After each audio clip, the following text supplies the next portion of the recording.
hear and study and follow, not follow in a blind faith, but follow to practice. Okay? And so when we practice, we will definitely get the benefits. We will start to understand what he teaches, what he has taught. And hopefully, may we fully understand and realize his true meanings. Okay? That's what the opening gatha of this sutra is about. Okay? So remember we, oh, sorry. Okay, sorry. I was supposed to go paragraph by paragraph. Remember, we are still studying the sutra of the 42 chapters. And we are on chapter 11. And chapter 11 is talking about fields of blessings. Remember, we talked about fields last time, right? The rice paddy fields, about the merits. And the Buddha said, it is better. Did I get the right slide? It is better to offer food to a single virtuous person than to 100 evil people. And it is better to offer food. The whole chapter is about this, okay? It is better to offer, I shouldn't say better. I think it's supposed, I think it should be more fruitful. More fruitful, okay? It is better to offer, Laurie, please write that down so that in case we compile the whole sutra again, I think it's more fruitful then. To offer food to one who observes the 5 precepts than to 1,000 virtuous people. And it is more fruitful to offer food to one stream enterer than to 10,000 who observe the 5 precepts.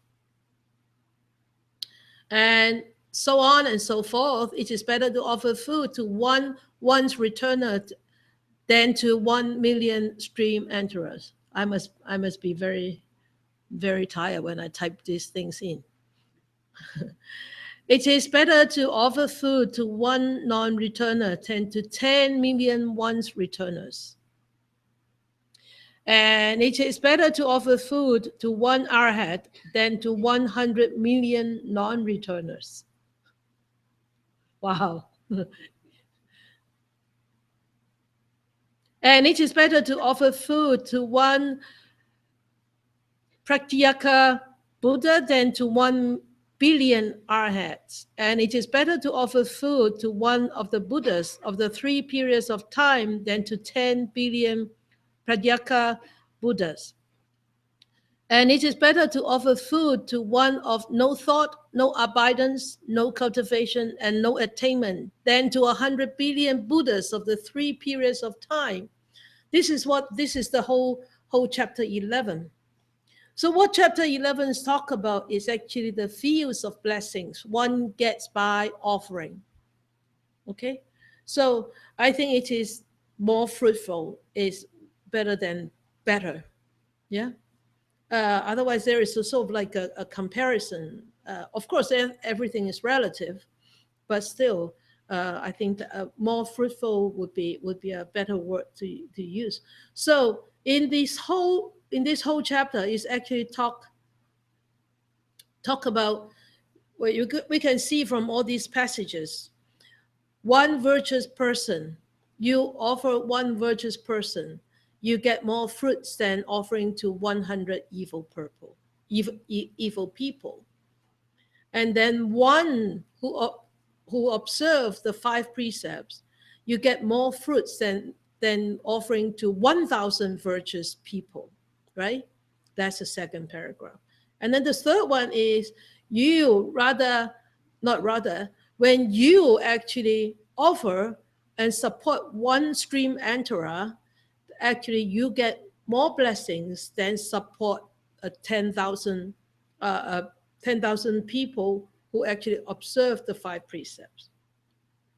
And so on and so forth is you get more fruits by offering and supporting one's returner than supporting 1 million.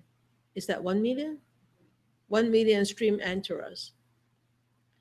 And one non-returner, if you support one non-returner, you get, this is wrong. Yeah, this is right. It's 10 million. 10 million once returners. Yeah.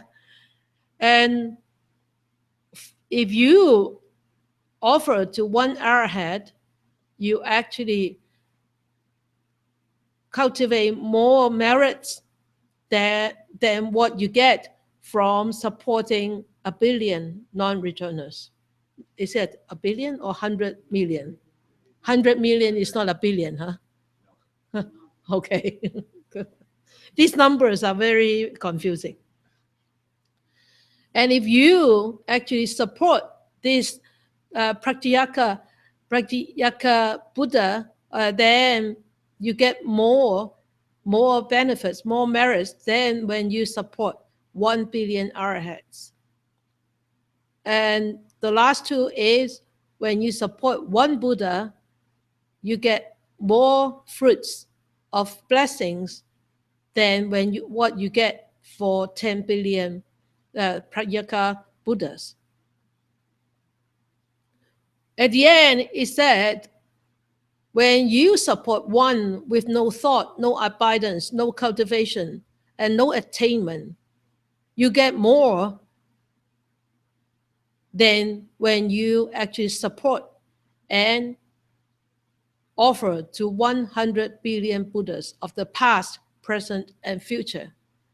So this is all a game of numbers. But what does it say? What do you feel?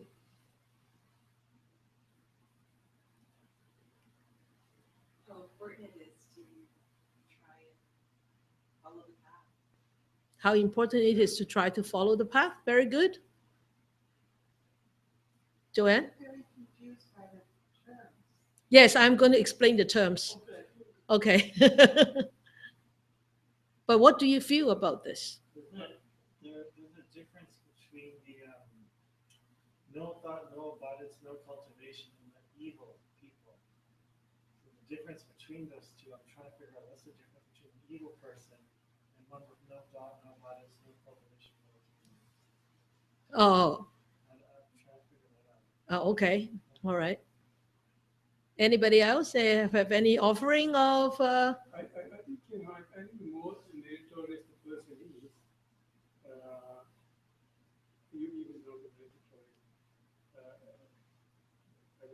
Higher attainment. Yes, yeah.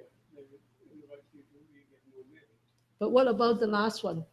But the last one. One with no thought. No abundance. Is that an individual or is that a? Is that what? That one with no thought, no abidance, and no cultivation. Okay? That seems to be higher than the Buddha, isn't it? Isn't that an enlightened person? But the beyond, Buddha- they're beyond everything. They're beyond thought. They're beyond Very good. trying to achieve anything. Oh, it's from the heart, reading the heart sutra. Yeah, very good. From there, right? Yeah. They're not trying to achieve anything. They're calmness. They're loving. Yeah. Yes. I think that it's almost sums up with where to be more conscious of where we're putting our energy, whether it's financial or physical. Okay. This is what it's, All right. it's Okay. also better to help a human being than it is, say, a dog, because the dog isn't gonna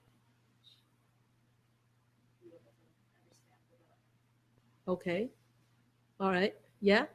I also see how just one virtuous or non-virtuous act can vary compound into something absolutely enormous. Mm-hmm.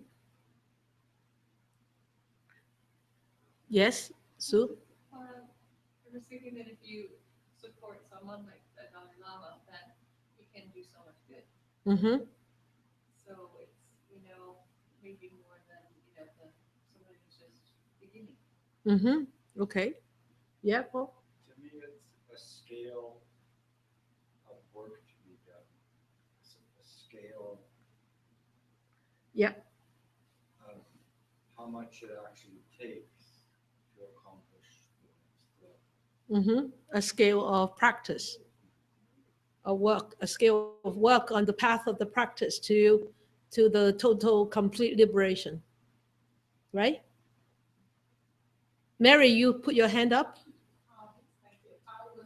What I think for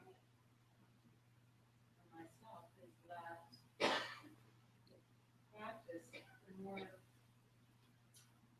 guess, enlightenment, or the more influence we have in the world.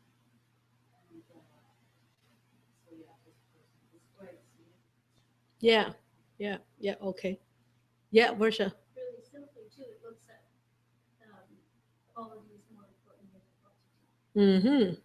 Very good. Qualities is more important than quantities. And it's like a pyramid, isn't it? This is just actually like a pyramid. Yeah? We'll explain the passage, okay, passage by passage. But I just want you to have a feel of how it is. This is like a real big pyramid. And on top of it, the very top is this last one with no thought, no abidance. This abidance, I couldn't find a word that is actually better explain the whole thing. But I will talk about the abidance when we get there. And no cultivation and no attainment. So this is at the end, at the top, that actually above the Buddha, there is one with no thought, no abidance, and no cultivation and no attainment. And this pyramid is like this.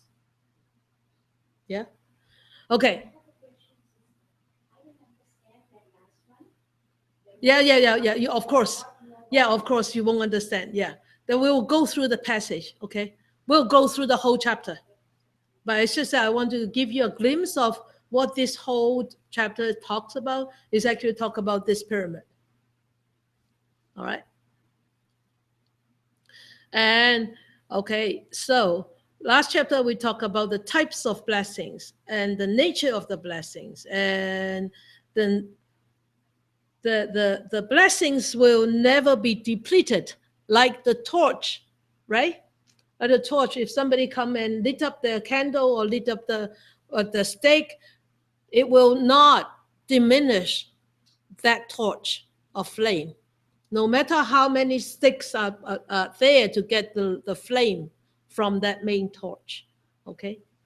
So, all right, chapter 11, Fields of Blessings. The Buddha said, it is better to offer food to a single virtuous person than to 100 evil people. It is better to offer food to one who observes the 5 precepts than to 1,000 virtuous people. So there are three kind of people. There are three kind of people here. The first one is the evil people. The second one is the single virtuous person. And the third one is those people who actually observe the 5 precepts. Yeah? 3 different types of people here. Okay, and here he says to offer food is actually not just food, right? Any offerings.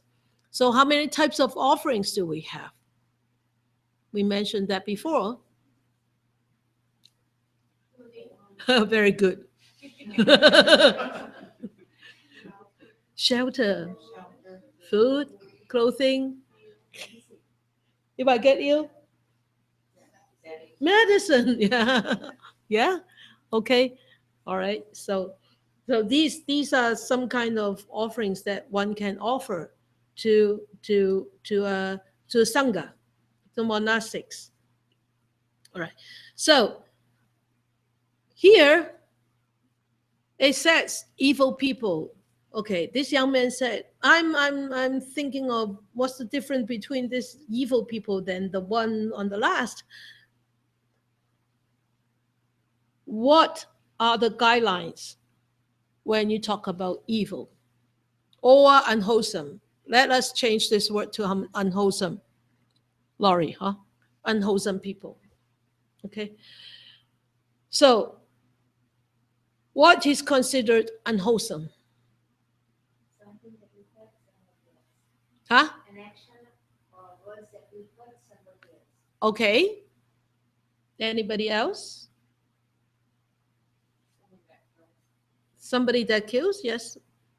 There's actions, killing actions. Somebody who would do intentional damage. Yes. Okay. That's good. Okay. Those yucca, huh? Speaking. Yeah. Yeah. Evil. Yeah. Yeah. Okay. So he says it's better to offer food to somebody, to some virtuous person. This virtuous person is just an ordinary good person who doesn't do any harm to anybody. Okay. So what's the difference of this virtuous person then to a person who abides by the 5 precepts? So what are the 5 precepts? You all know, right?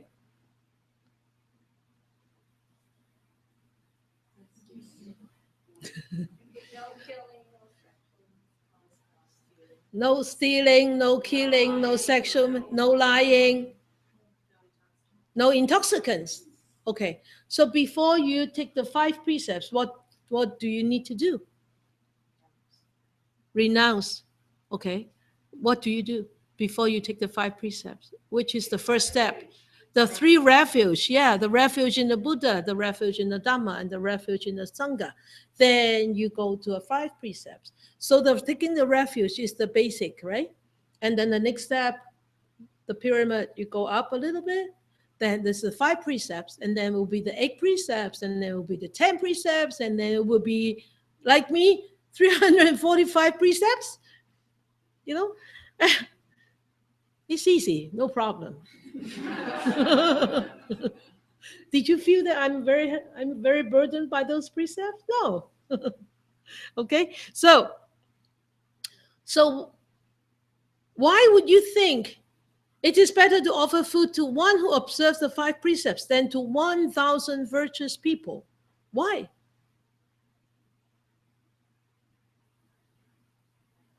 Person's taking the 5 precepts more knows what they're doing than the virtuous person. Maybe the virtuous person just always does, but he doesn't understand. Yeah. And for a virtuous person, one, he doesn't understand why he has to be virtuous. And also, would that virtuous actions be like continuously being cultivated? It might not be. And even this lifetime, they might be cultivating the virtuous actions. But next lifetime, if they don't have this seed, would they continue to cultivate? There will be a possibility that they won't, right? That's why taking the refuge and taking the precepts and also allowing one to actually plant that seed in this mind. This is a very strong Dhamma seed. And it's just like, okay, even though you are very knowledgeable, but you don't never go to school,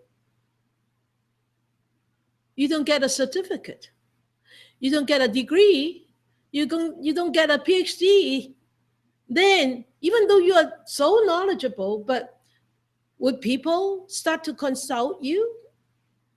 They would like to.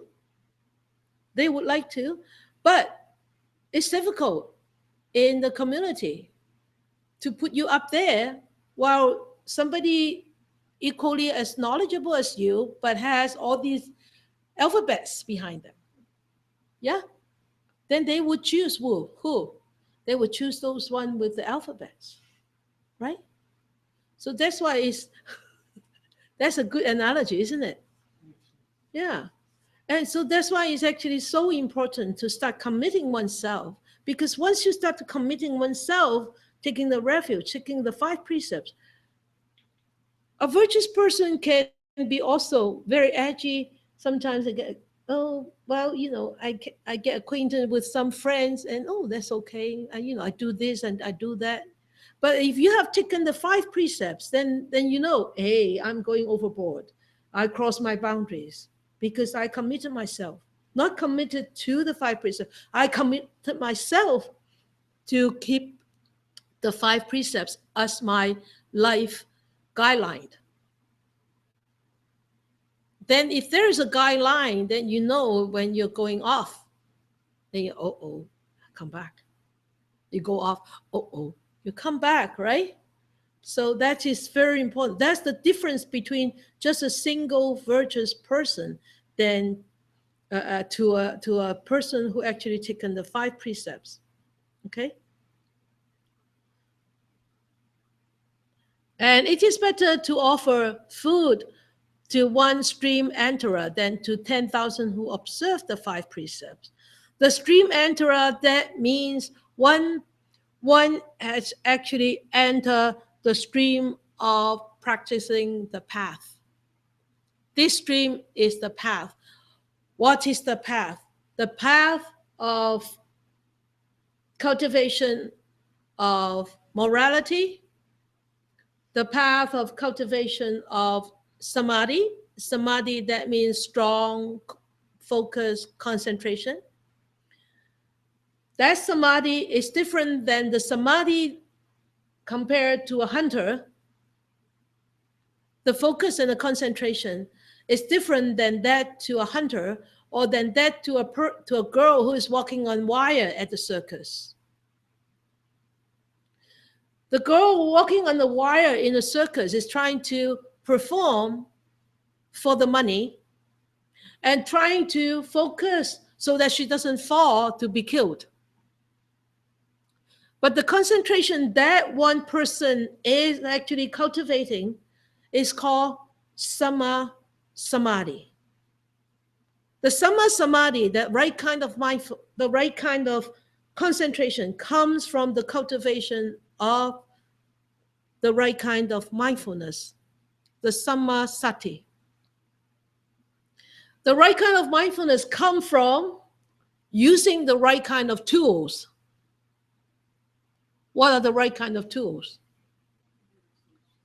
No, our breath is the right kind of tools, because the breath doesn't distinguish bad or wrong, bad or good, black or white, you or me.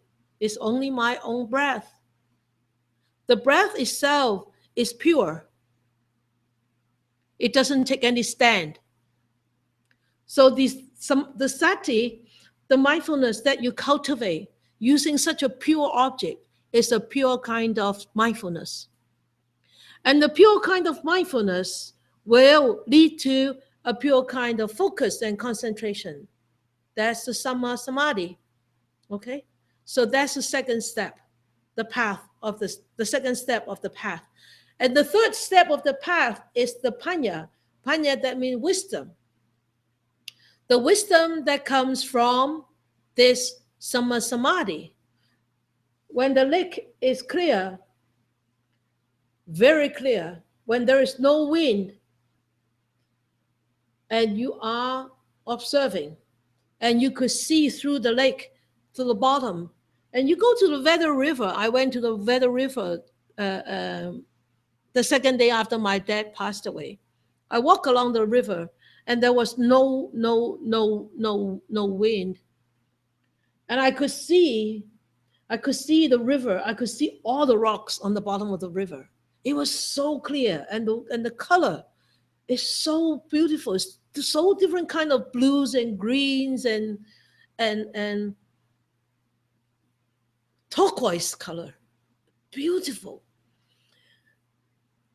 Because there is no wind.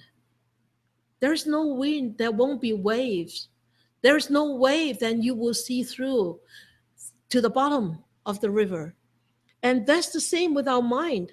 When we are calm and focused and mindful, the mind is not wavering. When the mind is not wavering, then you will start to understand what you have studied through the books, through hearing, listening to Dhamma talk, through watching a video clip and all that. So that's the path. When somebody is entering that path, when somebody is entering that path and cultivating that kind of qualities, one is said to be a stream enterer. Of course, there's a little bit more than that. Okay. But at least, you actually dive into that stream. Okay, that stream of practice. Okay, and the main thing about stream enterer is actually they have got the right view very, very properly set out. If one doesn't have the right view and the right thought in place, the mindfulness would not be right. And the samadhi would not be right. Okay?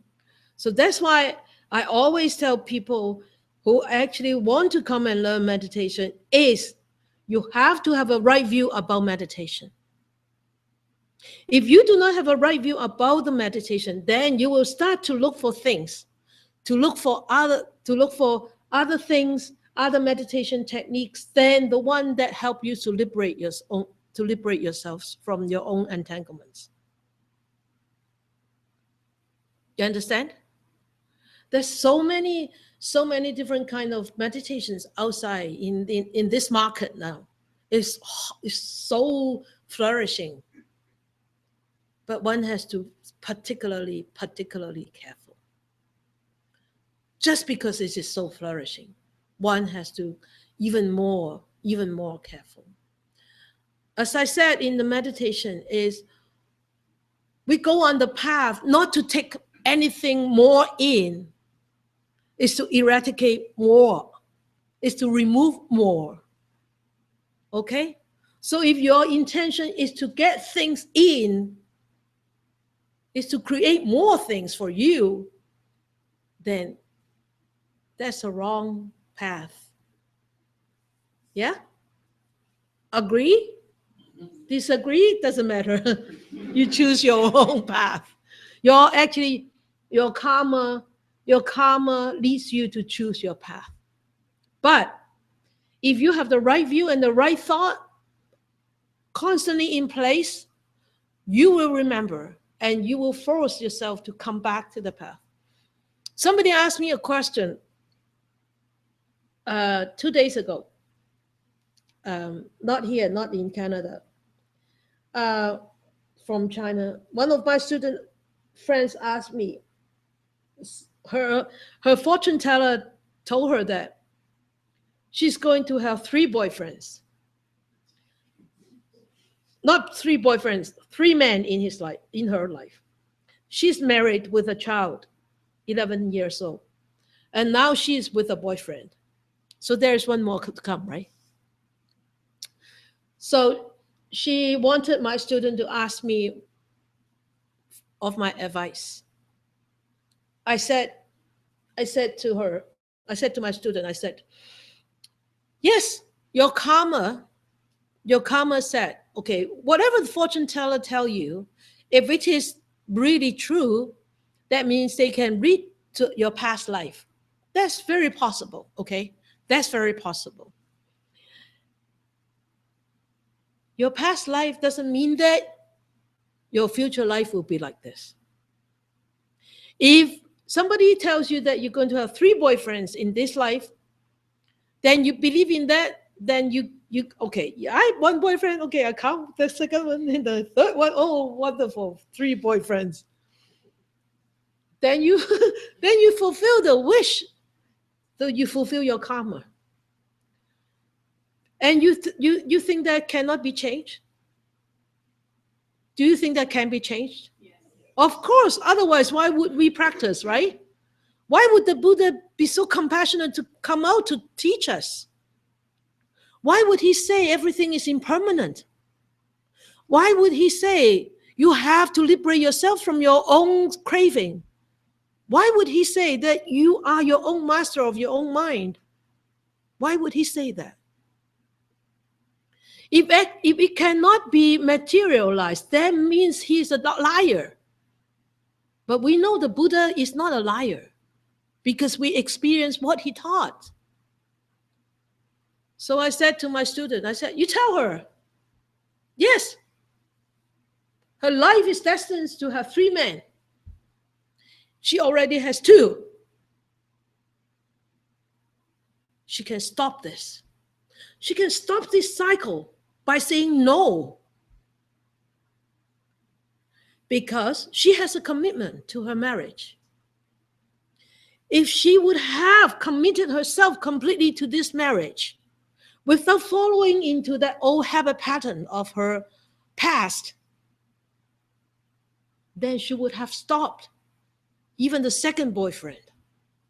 But she did not, because at that time, maybe even people told her, I know that, I know that woman. Actually, I said to her when I first met her, I said, you're going to have a difficult time life with men. She didn't believe me at that time. But I didn't know how many boyfriends that she would have. I said, you're going to have difficult time with sentimental stuff. Like men, relationships.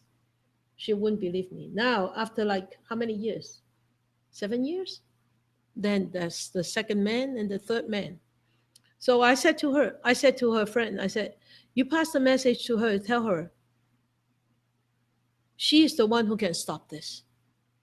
If she wants to stop it, she can stop it. It doesn't stop because she doesn't want to stop. Right? So we can be our own master. All right? So that's it. So with the right view and the right thought, it's very, very, very, very important to have the right view and the right thought right in front of us in place before we start to decide on anything else. The right view and right thought are not the thoughts that come out when you start to ponder on it, when you start to think about it, when you start to figure it out. No. A lot of time, those thoughts are not the right thoughts. The right thoughts and the right view has to base on the Dhamma. Okay? The Dhamma of impermanence, the Dhamma of selflessness, the Dhamma of dependent origination has to base on that. Okay? So I know some of you don't know what I'm talking about. The Dhamma of selflessness, the Dhamma of dependent origination, but I can't go into that detail now because we have talked about that many times in the past. But maybe next time when I have some time, then we can talk about that again, over and over again. That can be talked about over and over again so that we can actually get a deeper understanding. All right. Sorry about that part. All right. Okay. Okay.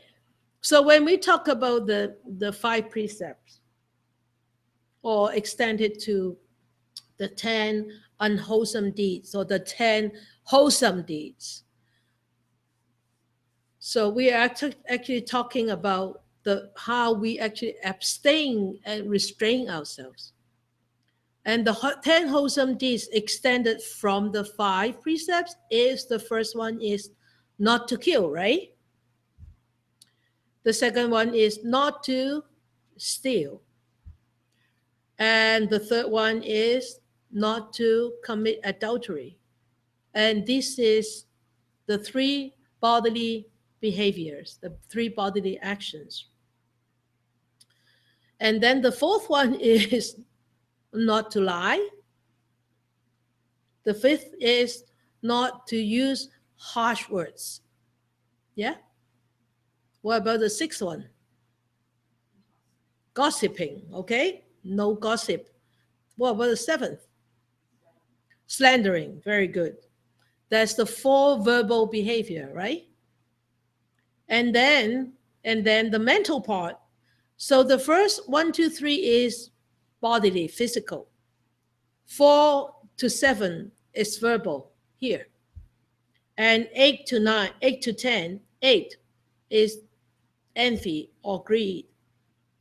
When one wants something, one will be envy of others, you know?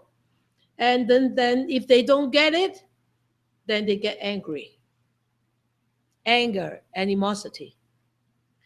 And then the last one is, why would they behave like that? Because they are ignorant. Okay, so 8, 9, and 10 has something to do with our mind. The mind doesn't sit here. Okay, it's not. This is the brain.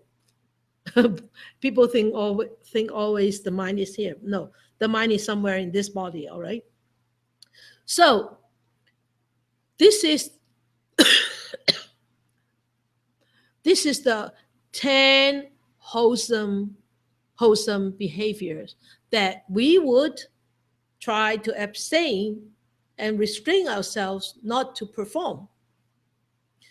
But if we want to actually improve ourselves, enhance ourselves more, then we will try, in order to actually enhance ourselves from just not to kill, we will try to save, right?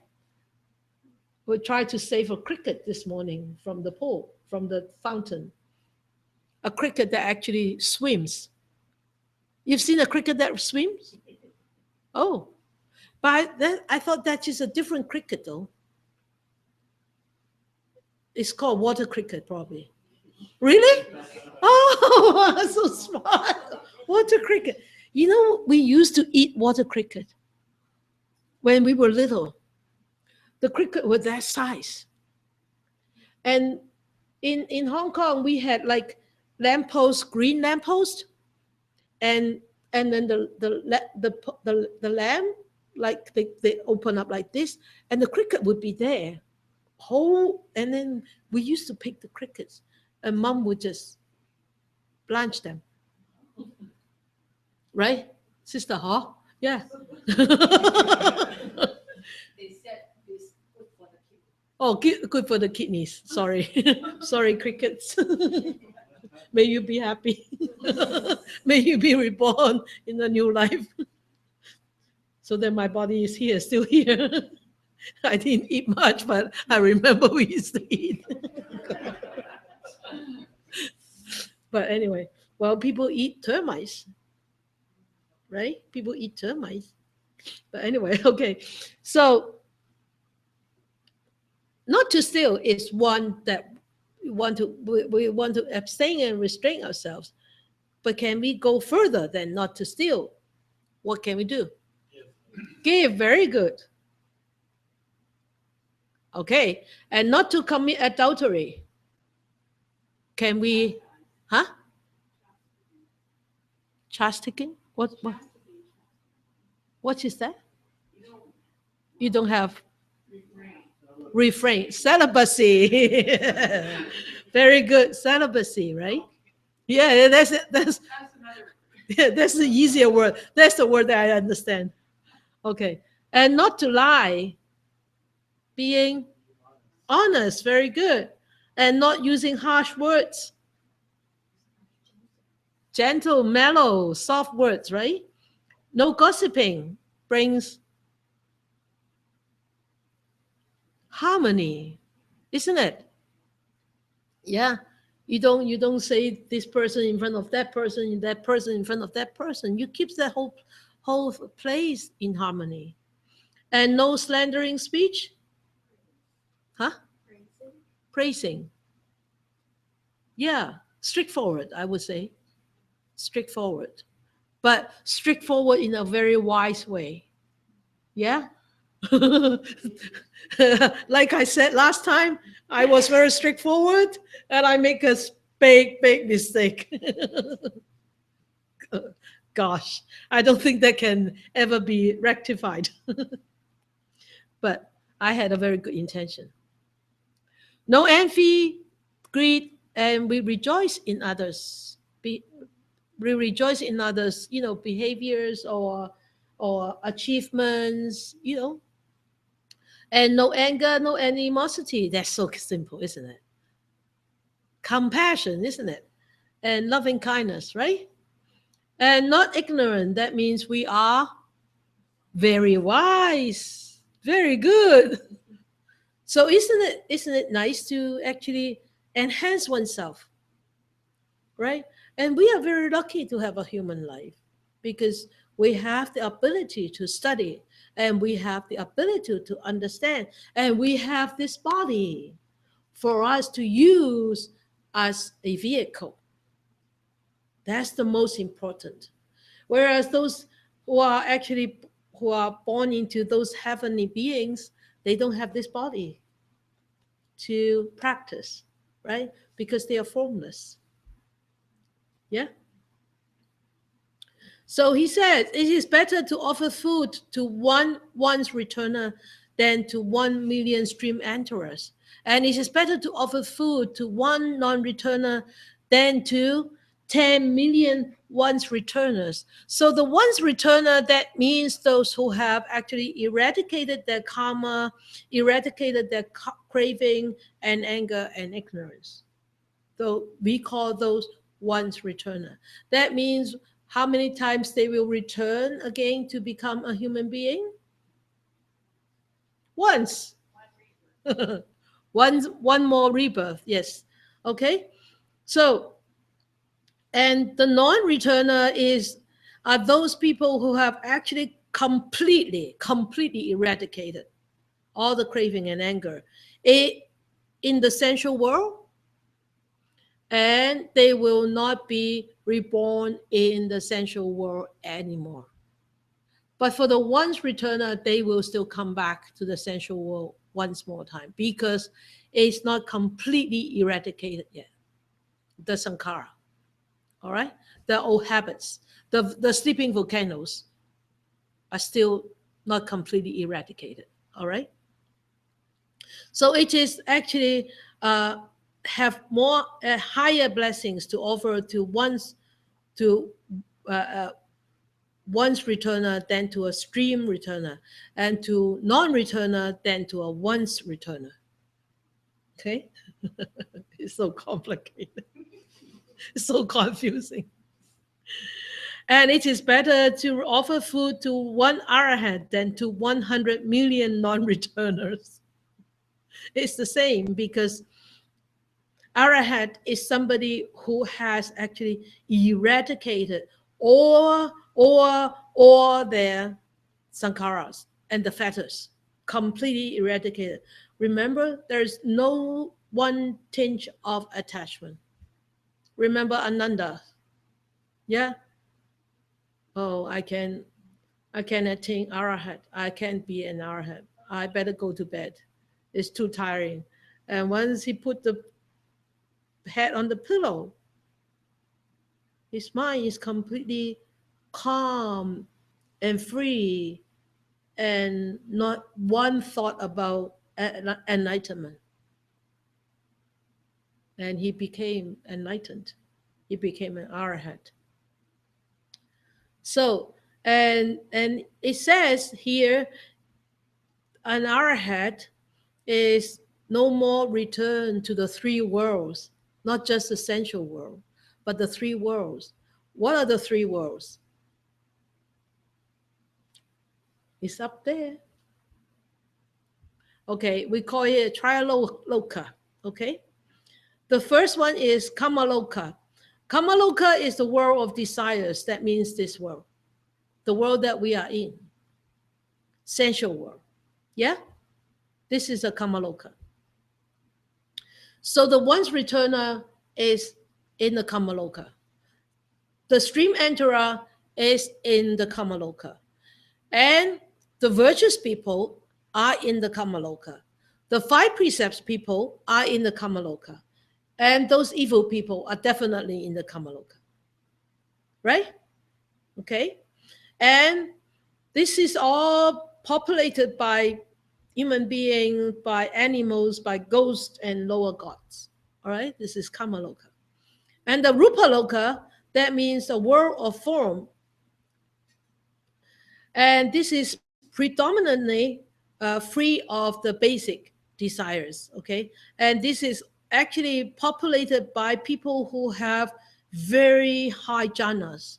Jhanas, that mean deep meditative state, okay? So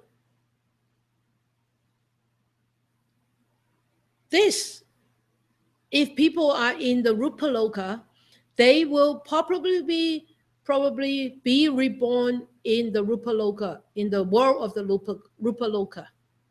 They won't come back to this Kamaloka. All right? So it's the second kind of world. And the third kind of world is Arupa Loka. Arupa Loka, that means the world of formlessness. That means there is no form. We have a form like this, or like this, or like this.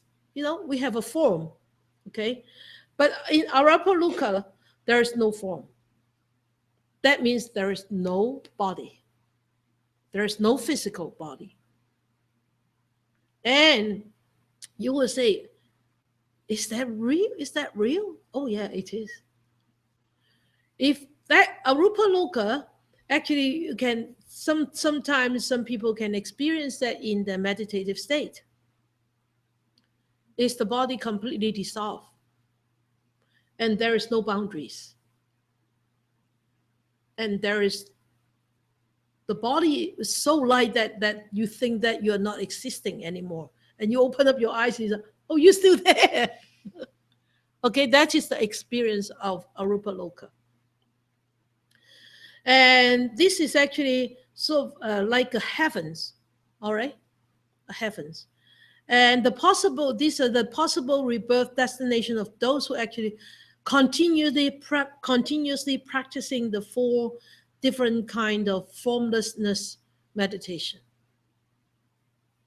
And remember, when the Buddha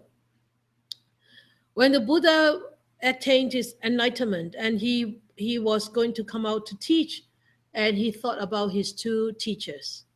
Remember that? And he went and he found out, he went into deep meditation and he saw his first teacher died a week ago, and then the second teacher just died a day ago.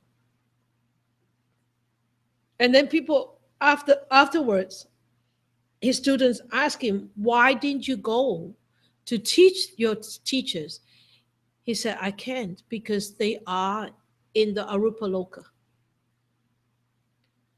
Arupa Loka, that means they do not have any body, physical existence.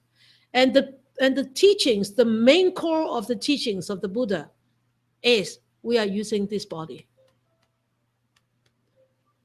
this physical body, to actually help us to understand his teachings, to experience his teachings. So one who is formless, they will never be able to experience his teachings. How can they experience the 4 elements? How can they experience anicca, the impermanence? How? How can they experience this dependent origination? How can they experience the sanya, the perception? Right? Without a form, without this physical form, how can we experience all those? The first thing is they can never experience anicca, impermanence. But we can. In this body, we can. Also in the Arupa Loka, or in all these Loka, Rupa Loka or Arupa Loka, is all these blissful, happily entertaining themselves. So there is no suffering. And why would they want to, why do they think it's necessary to practice? It's sukha. It's happiness all the time. Sukha, sukha. Sukha is the Pali word of happiness. Okay, Mary, you look very doubtful because you don't understand the word. Sukha, that means happiness. And dukkha is sufferings. But because we experience dukkha right here, right now, we want to liberate ourselves from dukkha. And we have this form. Yes. What about dreams? And What about dreams? what world is that? Because that's a different world, isn't it? No. It's not? It's in this world of desires. It doesn't feel like you're in the world or you're in a dream. Well, You feel like you're in a different world. it's still in, That's just perception. Yeah, it's just the sanya. It's just the sanya giving you that kind of wrong perception. Because you're already, I'm losing my words today. Because your past experience destined you to see things like this right now because of your past experience. We call that sanya, perception. Yeah. And you think in the world, in the dream, is a completely different world. That is just illusion in the dream. Is dream real? Are you real? I think dreams are you're in a different dimension of dream, right? That's only the sanya that's thinking that is in a different dimension. Yeah, perception. Okay. So this is the three worlds. That means the arhats will not come back in any of this world. All right. Oh gosh. How many slides? Oh, one more slide, please. Okay, we finish this, all right? So it says it's better to offer food to one pratyekabuddha than to 1 billion arhats. What is this? This is a Buddha. Okay, there is a word Buddha here. Buddha. But this Buddha was born in a time where there is no Buddha's teachings.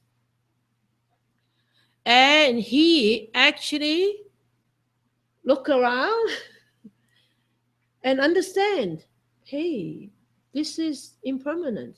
How come the tree is changing the color? And he starting to understand, he's starting to experience. He started to experience all the teachings in this universe, the truth of existence in this universe by himself. And he became enlightened by himself. Okay? So this, we call them a lone Buddha, L-O-N-E, lone Buddha. That means he was born in an era where there was no Buddha, there was no Buddha's teachings. And he became enlightened on his own accord. All right? So they attain enlightenment themselves. Therefore, when compared to the arhats, these are much sharper and much stronger people, right? It's not you and me. But we are lucky. We are lucky to be born in an era that the Buddha's teachings is still flourishing. We can still hear, we can still read, we can still practice, okay? So that's why it says by offering to him, you get more blessings than offering to 1 billion arhats. And it is better to offer food to one of the Buddhas of the 3 periods. What are the 3 periods of time? Very good, Yuka. Past, present, and future. Okay? 3 periods of time. So that means the past Buddha, the present Buddha, and the future Buddha. You offer food to one of those Buddha, you actually get more blessings than to offer food or offer to 10 billion of these lone Buddhas. And the last one is, we come to the most important one. It is better to offer food to one of no thought, no abidance, and no cultivation, and no attainment, than to 100 billion Buddhas of the 3 periods of time. You think, oh man, then we don't have to practice. Because there's no attainment, there's no cultivation, there's no thought, there's no abidance. This is the highest state of enlightenment. Where at this state, there is not a tinge of enlightenment, not a tinge of attachment. Because actually, any time, at any time, a Buddha can be somebody with no thought, no abidance, no cultivation, and no attainment. Or anybody can be. That means at any one time, somebody has no tinge of attachment or no tinge of I, me, and mine. That means at that time the mind is so pure. And it is not easy, right? So that is what it meant by this, okay? All right. So that actually concludes that no thought, that means the mind is completely free from all deluded thoughts and does not attach to anything. And no abidance. I don't like this word, but I cannot find a synonym for it.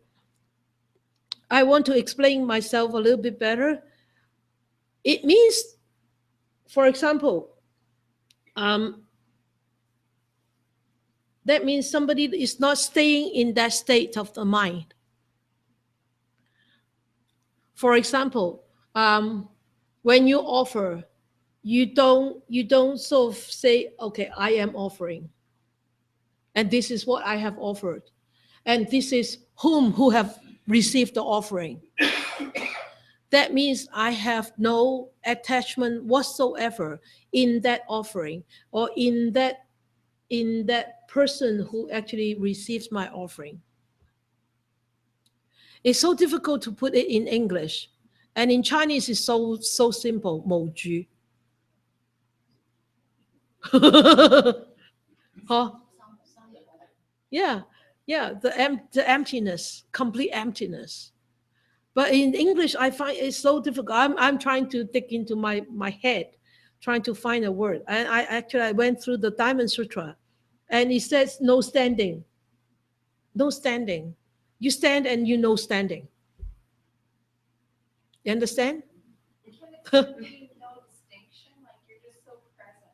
Yeah, could be. Yeah.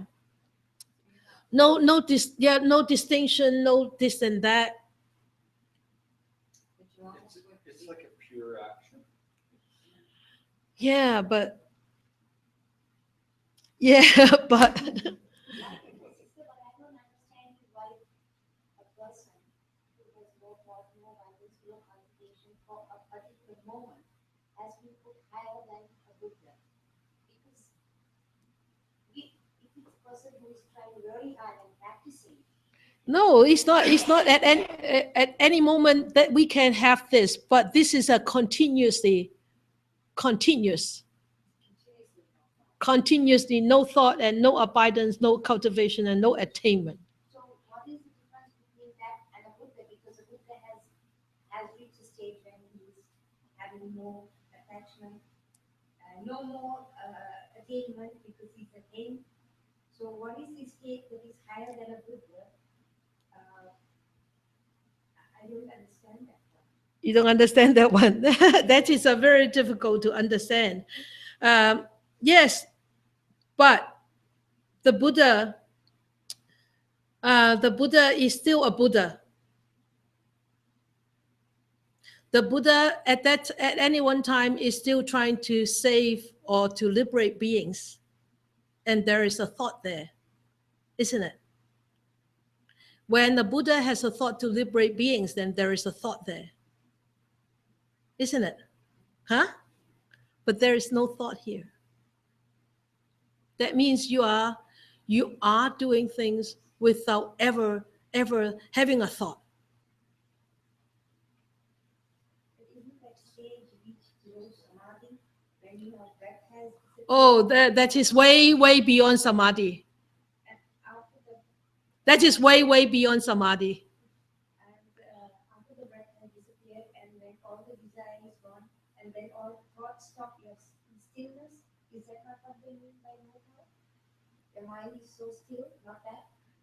The no thought is, yes, the mind is very still. The mind is completely free of delusions, illusions. Yes, completely free. And not attachment. No attachment at all. That's why in the Diamond Sutra said, yes, there are sentient beings, and you try to liberate the sentient beings, but yet there are no sentient beings. And you think, God, what's going on? It's so confusing. Why? Because when you start to think that there are sentient beings, there are already thoughts. There is already a thought there. Yeah?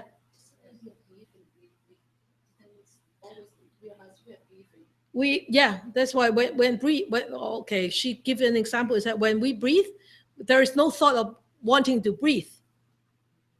There is no thought of wanting to breathe. Once you start to want to breathe, then there is an intention to breathe. Then there is a thought trying to breathe. But this is actually more than just breathing, okay? And even no thought of getting enlightened, getting liberated. That's why when people say, oh, I want to attain Nibbana, that person is actually walking away from Nibbana. Yeah, okay? So no abidance, that means not staying in any particular, I think is not staying in any particular states of mind or actions. And it's very difficult to find one word to actually to do that, to actually explain that.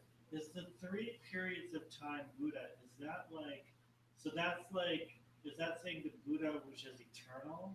No, it's different kind of Buddhas. That's different Buddhas. But that is the future Buddha, Maitreya. Well, who's the present Buddha? Shakyamuni Buddha. But who's the past Buddha? The 4 Buddhas before Shakyamuni Buddha. Okay. So we don't know who the future Buddha is. Maitreya. He said that. All right? Okay. So no cultivation. That means the cultivation without any ego, without any attachment, without any dualistic, like duality, dualistic thoughts. No bad or wrong, no right or no bad or good, no right or wrong, no win or lose. That means you don't distinguish. It's so difficult, isn't it? So who is this person who is like that? Anyone. There may be people that are here in this world who are like that. Hopefully. What is their use? What's the use of these people? Yeah.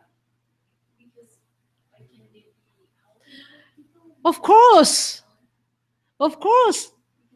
It actually says this actually, don't use our own limited mind to actually interpret these teachings. When you try to figure out these teachings, it's very difficult. You can't figure it out. You cannot figure it out unless you actually experience it. It's just all this literate thing here, okay? And these 4 states of no thought, no abidance, no cultivation, no attainment is actually teaching us to detach ourselves and to offer ourselves selflessly, continuously. That's how I perceive it. And anybody can actually do that. And do you think this is the higher than the Buddha? No, I don't think so. But is it equal to the Buddha? And I think so. Can we be like that? Yes, I think so. But I think we can only be like that in a very, less than a moment. And can somebody catch you at that moment and offer you? It's like in the big ocean and a turtle come up and want to breathe through the stick with a hole, right? Remember, it's so rare. Right? You have something to say? No. Okay. So if we are actually so stubbornly attached to our own view that, doing this will lead to enlightenment, doing this will lead me to Nibbana, I tell you, we will never get enlightened. We will never reach Nibbana if we are doing that for the sake of getting enlightened. we won't get there. All right. So because a lot of time people are actually quantifying their own actions. The more I do, the more I will get. Right? That's why a lot of people say, okay, now I will chant more, I will read more, I will blah, blah, blah, blah, blah, blah. But when they read, they read with a thought, they read with a thought of gaining things. Then they are actually not gaining anything. Right? It seems to be simple, but yet it's actually very difficult to comprehend these passages. But the real blessings, the true wisdom, the real blessings, the real completion of truly big blessings is actually can only be attained by no thought, no abidance, no cultivation, and no attainment. That means the true anatta, selflessness. And that is what the Buddha taught, right? Anicca, dukkha, anatta. Yeah? Impermanence, sufferings. But yet, it's empty. Emptiness. I thought I could have an easy go today. Anyway, all right, great.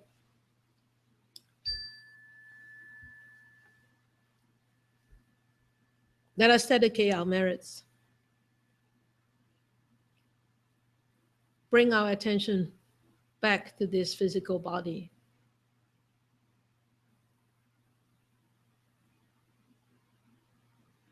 Understanding, feeling this impermanent nature of our own existence.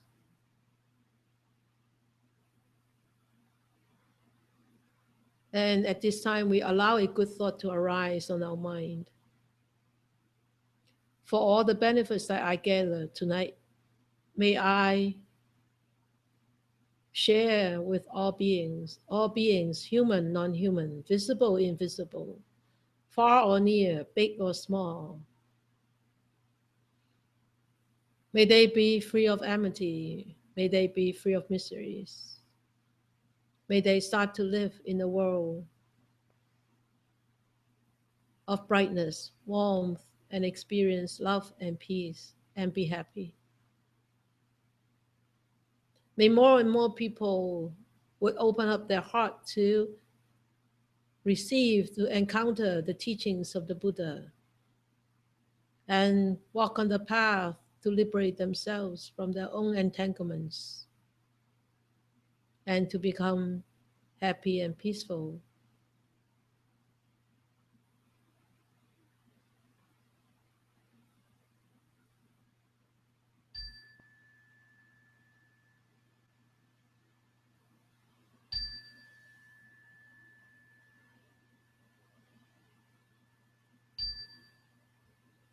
Okay.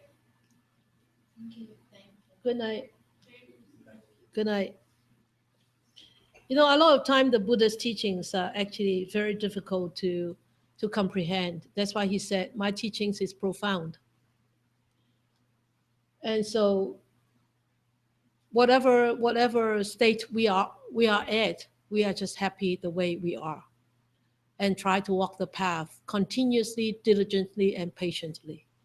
That's the most important. Don't start to work in the brain and say, okay, what is this arupa loka? And how can I get there?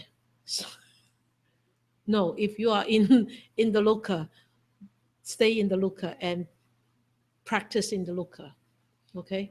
And eventually you'll get there, all right? Because we all have these wonderful qualities inside, but it takes time to eradicate all those pollutants, remove all those dust. Until those dust are removed, then you don't need anybody to explain to you, you will understand. All right? I haven't been in there in the Buddha state, so I cannot explain to you. I'm explaining to you is just on the theoretical aspect. So just be happy with it. All right? See you next week.